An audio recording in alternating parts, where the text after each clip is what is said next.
주기도문 하겠습니다. 하늘에 계신 우리 아버지여, 이름이 거룩히 여김을 받으시오며 나라의 임하옵시며 뜻이 하늘에서 이루어진 것 같이 땅에서도 이루어지이다. 오늘 우리에게 일용할 양식을 주옵시고 우리가 우리에게 죄 지은 자를 사하여 준 것 같이 우리의 죄를 사하여 주옵시고 우리를 시험에 들게 하지 마옵시며 다만 악에서 구하옵소서. 나라와 권세와 영광이 아버지께 영원히 싸움나이다. 아멘. 찬송가 191장 찬양드립니다.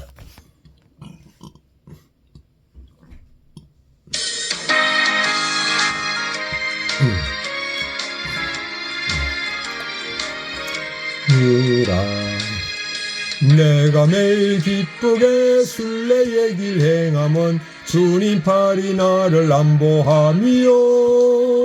내가 예수님 건복을 받는 참된 비결은 예수님 영이 함께함이라. 성령님 계시네, 할렐루야 함께하시네.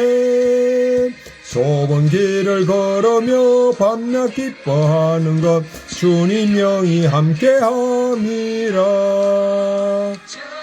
아멘. 하나의 말씀 사도행전 5장 12절부터 26절 보겠습니다.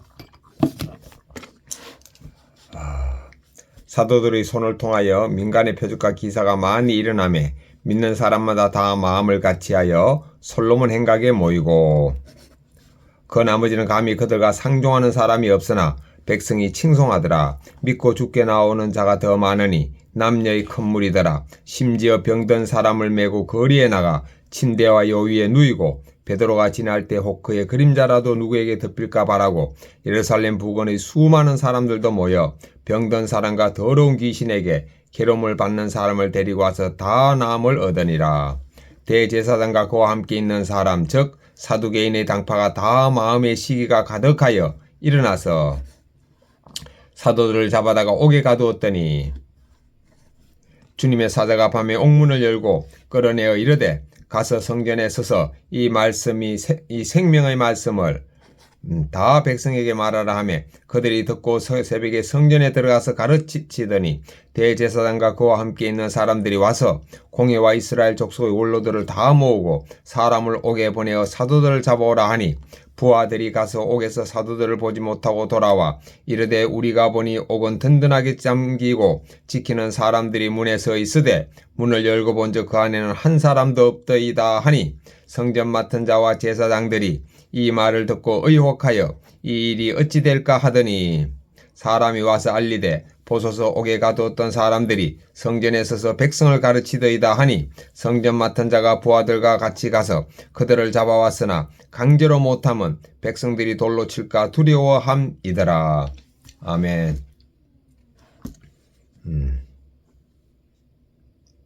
묵상하겠습니다. 12절부터 16절은 사도들이 예수님의 이름으로 표적을 많이 하고 그리고 병든 자가 나으니까 믿는 사람의 수가 많아졌습니다. 17절부터 21절까지는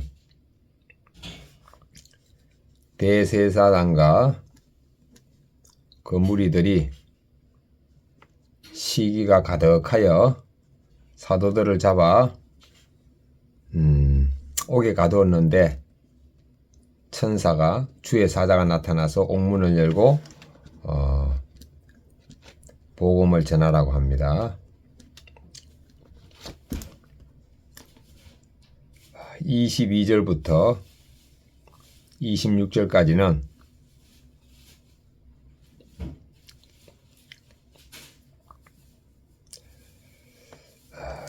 성전에서 복음을 전하는 사도들을 또 대제사장과 그 무리들이 다시 잡아왔습니다.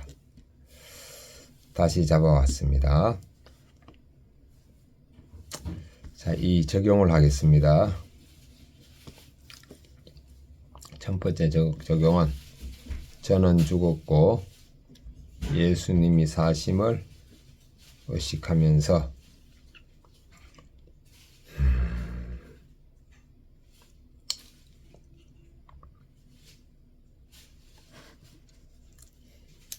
볼펜도 드리고 예수님 믿는지도 물어보면서 일단 예수님이라는 단어를 전하겠습니다. 두 번째는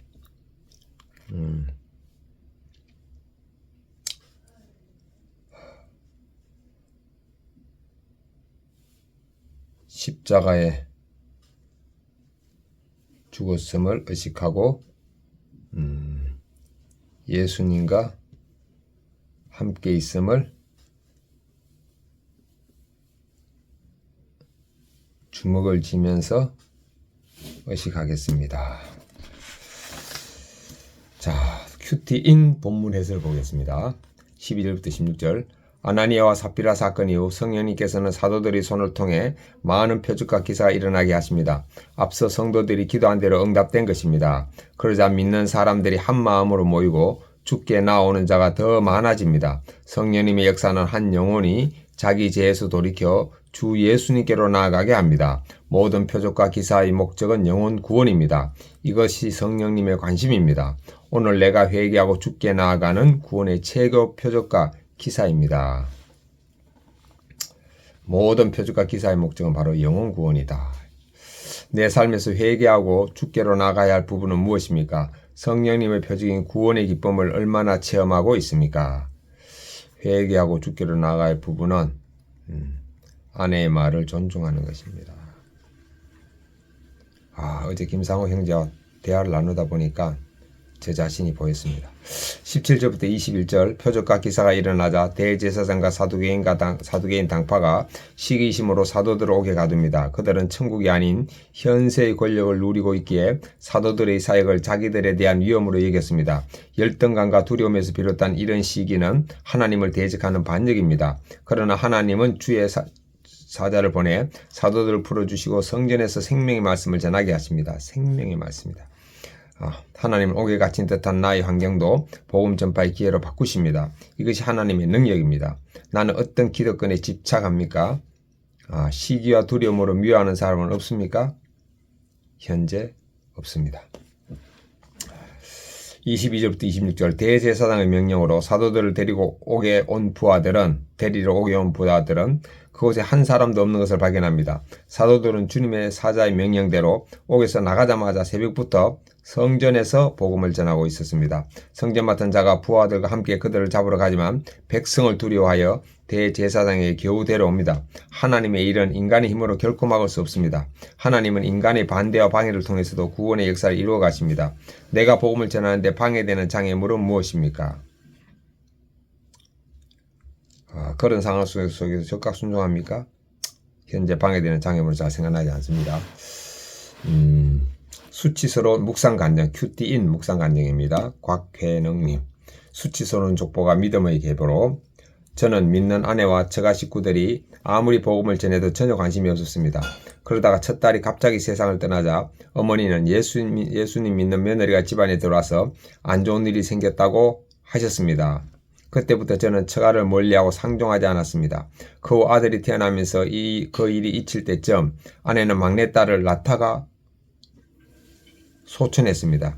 저는 하늘이 무너지는 것 같았지만 어린 남매를 돌보느라 슬퍼할 겨를조차 없었습니다. 그러다 딸 하나를 둔 지금의 믿는 아내를 만나 재혼했습니다. 하지만 가정이 안정되자 저는 음란을 쫓았고 그로 인해 아내와 자주 다투다 결국 이혼했습니다. 이후 세상 성공을 꿈꾸며 내연녀와 식당을 차렸으나 쫄딱 망했습니다. 그리고 집으로 돌아와 아내와 재결합한 뒤 아내의 권유로 교회에 다니다가 하나님을 믿게 되었습니다. 그런데 얼마 전 노령연금을 신청하려고 필요한 수를 떼다가 놀랐습니다. 거기에는 배우자 사망과 재혼, 이혼 후 재결합한 제 삶이 고스란히 담겨 있었습니다. 담당자에게 일일이 설명하려니 수치스러웠지만 하나님이 짝지어 주신 아내를 버린 제약이 깨달아져 고개가 숙여졌습니다. 나만 불행하다며 한탄하던 죄인을 망하게 해서라도 구원하시려는 하나님 뜻을 알았습니다. 늦게나마 죄를 돌이키고 회개하니 가족이 입은 마음의 상처도 조금씩 나음을 얻고 있습니다. 또한 믿지 않던 형에게 복음을 전하여 주께로 나오게 하신 것이 주님이 제게 보이신 큰 표적입니다. 이제는 세상의 기적 쫓기를 멈추고 매주 믿음의 지체들과 솔로몬 행각에 모여 생명의 말씀의 떡을 떼기를 원합니다. 맞는 게 하나도 없다며 불평하던 아내와 마음을 같이하여 하나 되게 하시고 산산이 무너졌던 가정을 일으켜 믿음의 계보에 올려주신 하나님 감사합니다. 적용 1. 아내에게 나를 예수님 믿게 해주고 우리 가정을 위해 수고해줘서 고마워라고 말하겠습니다. 적용 2. 일주일에 한 번 이상 집한테 청소를 하겠습니다. 아멘. 저의 적용을 확인하겠습니다. 저는 죽었고 예수님의 사심을 의식하면서 전도 볼펜을 나누어 드리면서 예수님 믿는지를 물어보고 예수님을 전하겠습니다. 십자가에 못 박혀 십자가에 못 박혀 죽었던가 주먹을 쥐면서 예수님 손잡고 다님을 의식하겠습니다. 아멘.